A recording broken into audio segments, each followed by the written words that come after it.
నిన్న నేడు నిరంతరము ఏకరీతిగా ఉన్నాడు యేసు ప్రభువారు.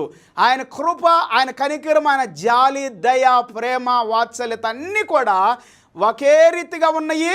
ఎప్పటికీ ఆయన మారనివాడు అని దేవుని వాక్యం సెలవిస్తూ ఉంది. మార్పు లేనివాడు. మనుషుడు మారిపోతాడు, ఆస్తులను బట్టి, అంతస్తులను బట్టి, పరిస్థితులను బట్టి మారిపోతాడు. కానీ పిల్లారా, దేవుడు మారనటువంటి వాడు.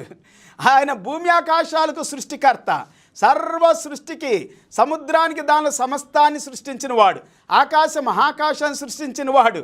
ఆయనకి తలబిరుసు ఉండదు, గర్వం ఉండదు, అహంకారం ఉండదు, లేకపోతే కూరుకుపోయి సమస్యల్లో బాధపడే అవసరం ఉండదు. మనం అలాంటి పరిస్థితులను ఎదుర్కొంటూ ఉంటాం అనేక సార్లు.